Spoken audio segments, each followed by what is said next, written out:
So everybody wants to be happy. Everybody wants feelings, adventure, excitement, passion, romance, satisfaction, love, feelings of joy, feelings of ecstasy, feelings of elation, excitement. Am I starting to repeat some of these words? But we all want positive feelings.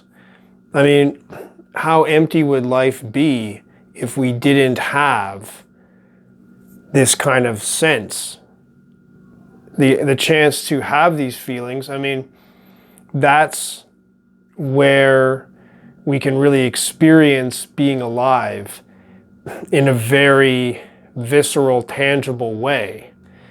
Not if we didn't have that, it seems like life would be almost like this kind of logical exercise. I mean, imagine if you were alive and you had all your thinking ability and yet you had no emotions. It would just be like, oh, I can detect that I'm alive. Maybe you could say it's interesting. I don't even know if you could even find it interesting without having some kind of feelings. I mean, even the idea of something being interesting is like it evokes some kind of feelings of fascination and wonder. So it's so natural and understandable to really want to have these good feelings and to make that really a focus of our actions. Just simply we want to feel good. So, that's almost like the default way to act. It's a very reasonable way to act, but it seems like there's something limiting about doing that. There's something off about it. If we try to pursue feelings, if we try to set our sights on feelings, because feelings are always something that comes and goes. It's always something that is in motion, in change. It's always like the sensation of a change. There's never a fixed feeling.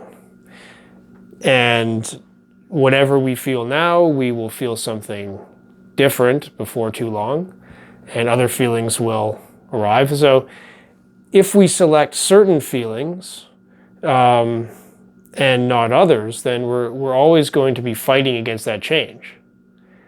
Now, maybe if we really just if we just focused on feelings, but we were open to all of them, then that really makes things a lot more flexible and easier to work with, because you can say, well, I just want to feel life, and then you can be okay with having the ups and the downs, and as well as the boring medium of complete boredom. You can have all of them, and you always know that feelings are going to change and new feelings will come in. So that may be a very easygoing and easy to please approach to life, that you simply say, I'm going to enjoy these feelings, whatever they come, good and bad feelings. I'm just going to enjoy all of them as part of a celebration of being alive. But if we want some of the feelings and not the others, then we're constantly fighting against the change in feelings. We're constantly fighting to hold on to some and move away from others. And because of the fluidity of all of feelings, I mean, it's like trying to build with water. It's like digging a hole in the water or trying to push a wave uphill. It's just constantly trying to resist change and trying to force things that are very fluid into a specific configuration. So that seems to be incomplete. But what if, instead of trying to hold on to a particular feeling, trying to chase a particular feeling, to always move towards a particular feeling, instead we simply allowed any feeling that comes to be, not try to hold on to a particular feeling, but instead turn the focus towards personal transformation, personal change of ourselves. Instead of focusing on what I feel, we can focus our efforts on what will I become. And then the idea that I like is that we can imagine becoming a feelings generator. We can make ourselves into a generator for the feelings that we want.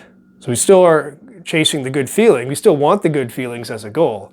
But instead of directly chasing good feelings and then trying to push water uphill and resist all the change and trying to force this particular configuration of feelings, instead, our efforts can go into making ourselves into something that generates these feelings. If we live in a good way, it seems like this can generate good feelings.